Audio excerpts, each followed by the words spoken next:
PTB e PIP, conceda a palavra ao ilustre deputado Lincoln Portela. Sua Excelência dispõe de 6 minutos da tribuna.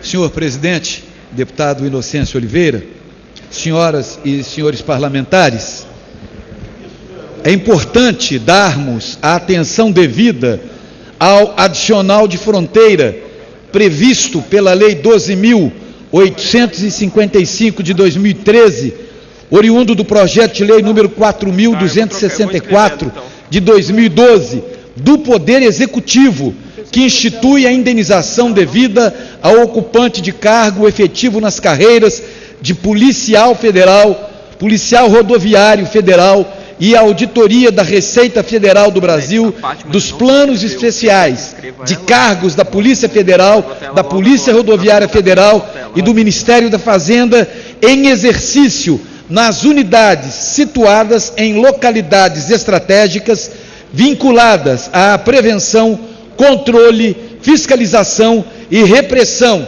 dos delitos transfronteiriços. A referida proposição foi aprovada na Câmara dos Deputados em julho de 2013, como resultado, inclusive, de uma comissão geral aqui nesta casa, com a presença de várias autoridades, inclusive do ministro da Justiça. Imediatamente foi enviada ao Senado Federal, que a aprovou sem alterações e sancionada em 2 de setembro de 2013.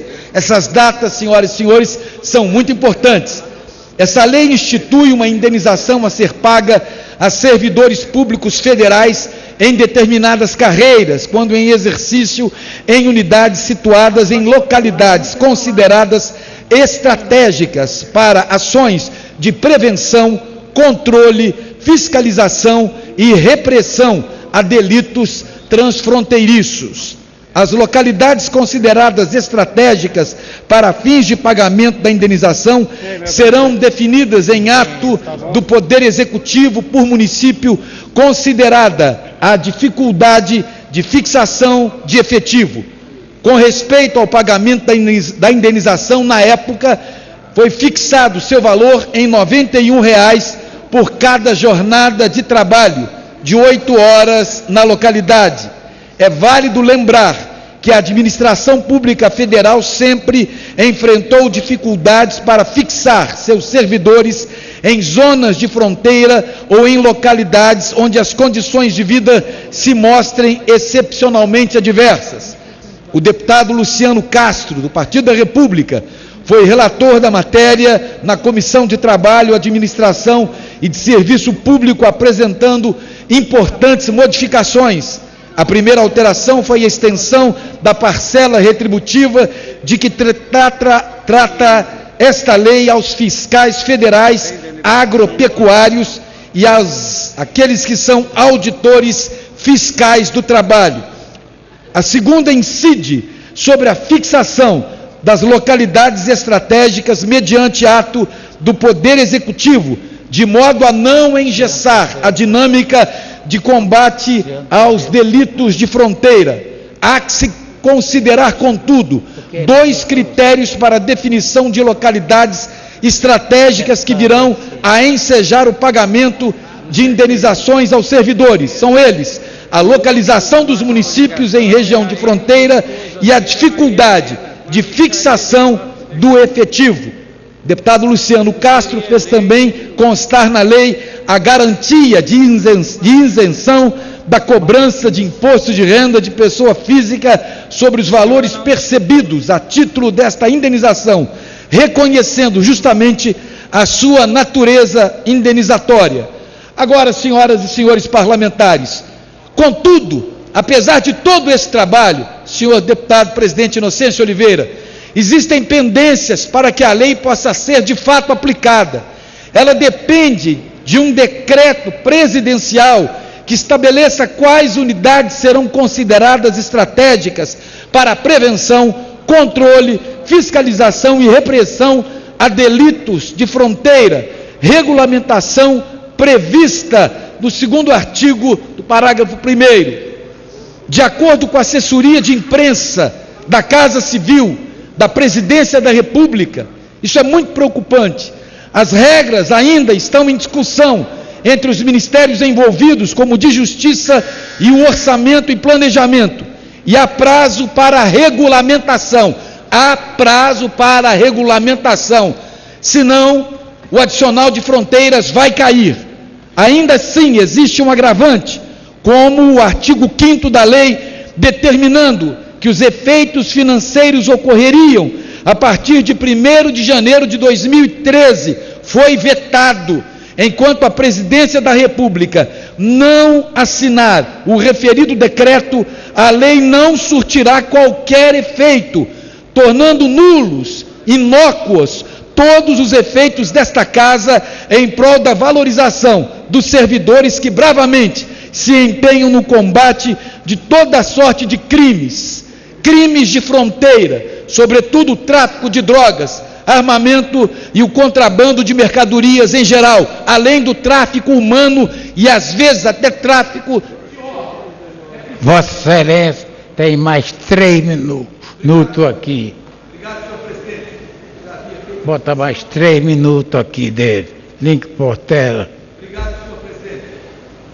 Obrigado, senhor presidente, que também acrescentou a minha inscrição ao tempo de liderança. Nós temos falado muito sobre a questão do crime no Brasil e aprovamos, inclusive, alguns requerimentos agora na Comissão de Segurança Pública e Combate ao Crime Organizado, inclusive convidando o ministro da Justiça, José Eduardo Cardoso, que nunca se furtou a esses convites, esteve inclusive aqui na Câmara. Esperamos que essa questão do combate às drogas, a questão da violência, as armas vêm pelas fronteiras, e nós continuamos, apesar de aprovado nesta casa, apesar de aprovado no Senado, apesar de sancionado pela Presidência da República, não foi regulamentado. Se o adicional de fronteira não for regulamentado, quem sabe até o fim do ano, ou janeiro, ou fevereiro, eu não tenho uma data mais específica, ele vai cair. E veja bem, pasmem, senhoras e senhores parlamentares, foi inclusive iniciativa do Poder Executivo Federal, e nós não podemos continuar, e o governo federal sabe disso, com as nossas fronteiras abertas, escancaradas, como se encontram. Um projeto de excelência, um projeto de nível, de bom nível, um projeto responsável vindo do Poder Executivo, não pode ser assassinado pelo próprio Poder Executivo. O próprio Poder Executivo não pode matar um projeto que foi de sua iniciativa, principalmente sendo um excelente projeto necessário, porque aqueles que são da Receita Federal, aqueles homens e mulheres que trabalham pela Polícia Federal nas regiões de fronteira, não têm nenhum incentivo para continuarem nesses lugares, correm riscos. Ora, esses R$91 dia que eles teriam, ou R$91 que eles teriam por dia de trabalho, isso vai cair, inclusive já ficou defasado ao tempo em que foi aprovado. Que o governo federal possa o mais rápido possível regulamentar o adicional de fronteiras, para que o Brasil não continue violento da maneira que está. Claro que isso não será a solução, mas será um ponto de extrema importância para combatermos o crime organizado, para combatermos a violência. Parabéns ao governo federal que teve a iniciativa do projeto, mas me assusta agora, o próprio governo federal não dá continuidade a este projeto. Obrigado, senhor presidente. Que não que sejam menos importantes. Um segundo encaminhamento. Ministério de Santos, no meu estado de São Paulo.